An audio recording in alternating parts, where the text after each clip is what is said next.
City India news, महाराष्ट्रातील लोकप्रिय news channel.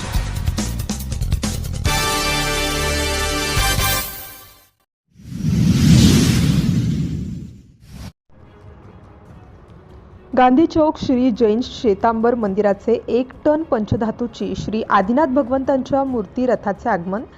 Gandhi चौक श्री जैन श्वेतांबर मंदिरामध्ये शुक्रवार रोजी सकाळी 10 वाजता पंचधातूची 1 टनाची भगवान श्री आदिनाथ यांची मूर्ती घेऊन रथाचे आगमन झाले। जैन समाजाचे प्रथम तीर्थकार भगवान आदिनाथचे पवित्र तीर्थस्थळ पालीथान गुजरातवरून 60 किलोमीटर अंतरावर येथे असलेले ढसा येथे भगवान श्री आदिनाथ यांच्या मूर्तीची प्राणप्रतिष्ठा होणार आहे। 1 टन वजनाची या पंचधातूने बनलेल्या मूर्ती रथाचे अनेक गावात शहरात भ्रमण होत आहे। तेव्हा धामणगाव येथे जैन श्वेतांबर मंदिरामध्ये या रथाचे आगमन झाले होते। सर्व जैन बांधवांनी व महिलांनी श्री भगवान आदिनाथ यांच्या मूर्तीचे दर्शन घेतले व पूजन आरती करून भक्तांना यावेळी प्रसाद वितरित केला। सिटी इंडिया न्यूजसाठी प्रतिनिधी अनिल एन शर्मा, तालुका प्रतिनिधी धामणगाव रेल्वे, जिल्हा अमरावती।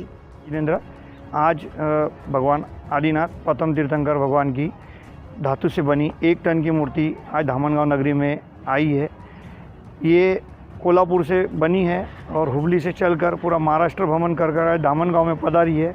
यहाँ पर सभी ने दर्शन का लाभ लिया, साथ ही आरती पूजा की।